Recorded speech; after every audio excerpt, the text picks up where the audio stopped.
Hi everyone, Kim here at Olive City Homestead, and I just wanted to share a few minutes this morning. It is the first day of daylight savings time here in the US, and so it is almost 8 o'clock, but really it feels like 7. My eyes are all puffy and watery. I just wanted to take you along and show you a few of the changes I've started making in my central island where I'm planting those wild lavender seedlings, and I came up with a new idea where I can use all the excess lavender plants because there are a lot of them. So let me share that idea with you now too.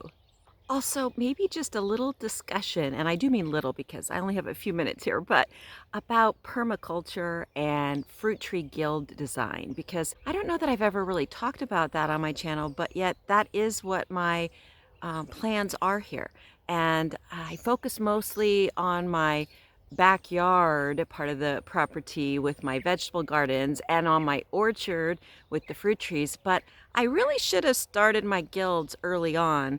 Still, it's not too late, and it's not too late for you either. So let's break that down a little bit as I have some coffee and show you the lavender and the fruit trees and just what's going on here at Olive City Homestead here in mid-March. Okay, so remember, this is very much in progress. So you're going to see lots of piles of sod that I've been turning over and lots of potted plants I haven't yet put in the ground. But this is where it's all beginning. My island in the center of my front yard property is going to be what I'm calling my wild lavender garden for now. But it does have other plants in it too. Right up here under one of my large flowering mulberries, I've got my osteospermum or African daisies with some tulips coming up here and there that I planted a long time ago. May have to relocate them, and some salvia that blooms pretty purple, but I need to prune. Here's some more osteospermum. I'm going to put a couple of ceanothus plants on either side, see if I can keep them alive. They're great nitrogen fixers, but the main show is down here. And I have all kinds of plants going in the ground. Those three are going in down at the lower end soon. I have started relocating some of those lavender seedlings, and I'll get to that. Here is one of my two large euryops, but I planted some more, you'll see. Planted another loropetalum here to match the one down here. It will catch up to it in size in no time. And I still have a few things I'm going to move. I'm going to move my small orange trees, two of them that have never done well. Here is another loropetalum and another euryops. This whole area, I'm going to be turning over the sod. I'm going to be bringing up the driveway quite a bit so there's not that long point down there. And I've got some huge boulders that are going to outline it. And then those three burning bushes at the top of the garden for now in pots are going to be down here. Here I planted a little euryops on the other side of my lavender to match that one. Again, it will grow large in no time. And the mother lavender is looking gorgeous. It's still a little early for the bees to be out, but boy, they are out in droves right now. It's so fun to come watch them here. They look so happy to have all these blooms to visit. So yeah, lots more to dig up and relocate here. You can see where I have already been digging some up. And where are they? I'll show you. Here are two, and it's amazing how fast they will fill in this area. They're in a row of freesia planting, some of which are already blooming. Some purple freesia and some beautiful deep pink ones. Again, I have a lot of clearing out to do and mulching to do here, but that will come with time. I've learned to be patient with myself. Here are two lavender plants that I planted about 2 years ago. They were the size of my little seedlings, and now they're quite large, coming together as one almost, which is what I'm hoping all the others I plant will do.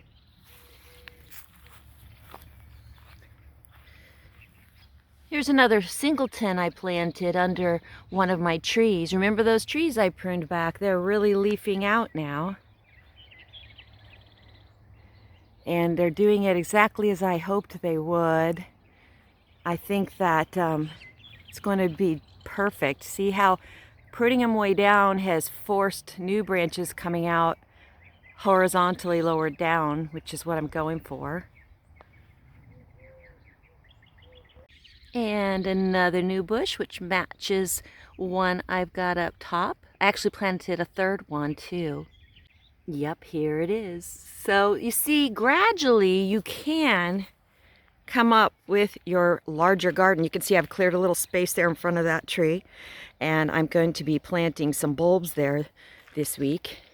I think that because I have observed this area for years now, I know how much shade these areas get. So my one large flowering mulberry that I've left here at the top of the island, I'm going to plant a bunch of shade-loving plants that will appreciate the morning sun they'll get, but will also really enjoy the afternoon shade.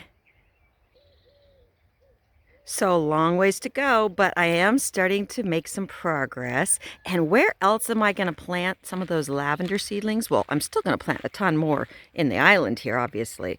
Just begun here, but where else? Over here in my fruit orchard. So I have over 65 fruit trees.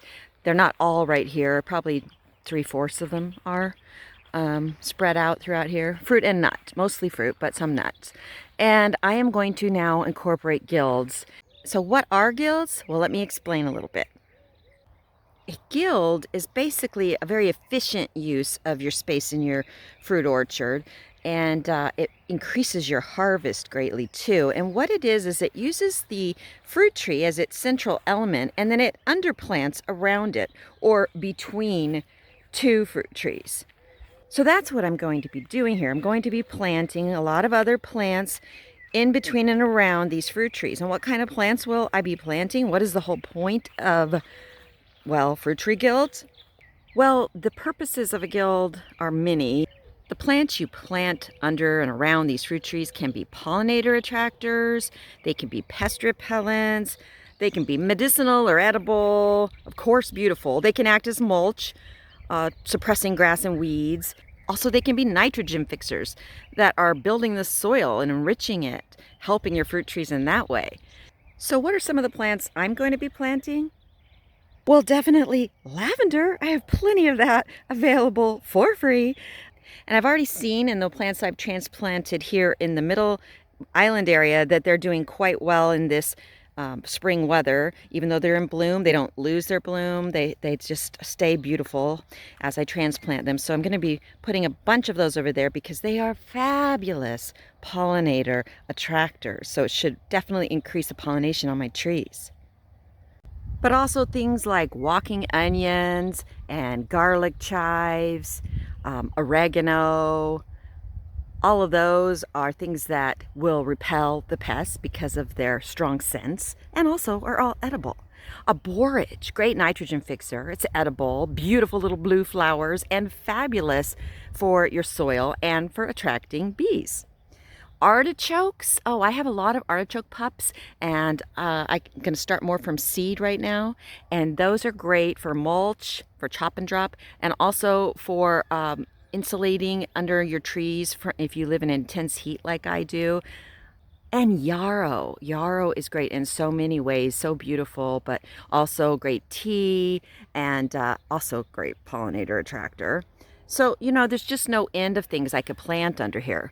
I'm going to also be planting berries, blueberries, probably some elderberry bushes. I have to be careful with edibles because I do have rabbits, but I am enclosing my whole orchard property and the middle island with a wire fence and a driveway gate to keep those predators to my plants out. I'll be doing that soon, and I will make the fence a living, beautiful wall because I'll be planting a lot of rose bushes that I've grown from, well, volunteer roses that keep coming up from rootstock in the ground from where I've moved some roses.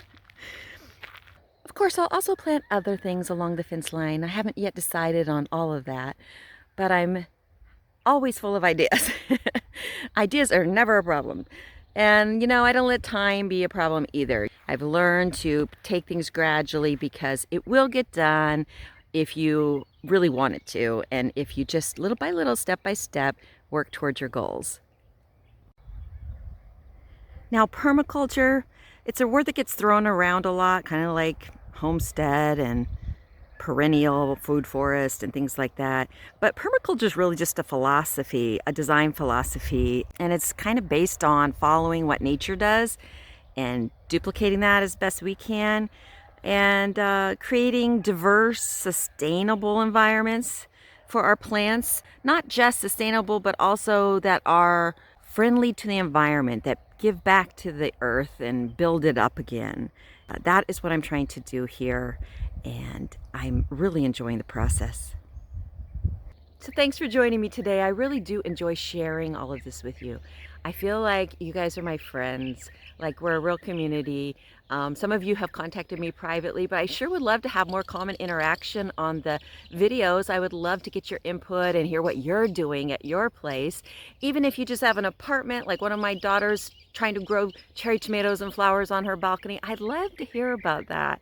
I just enjoy what other people are doing, hearing what they're emphasizing, and the ideas that they have. And I hope you enjoy seeing some of what I'm doing here. And if you haven't yet subscribed to my channel, it would be a great time to do so now, as I plan on uploading videos a lot more regularly in the future. I have so many things I want to share with you guys. You know, I always close my videos by saying a certain something. Remember, you can create the life you want, so why not start right now?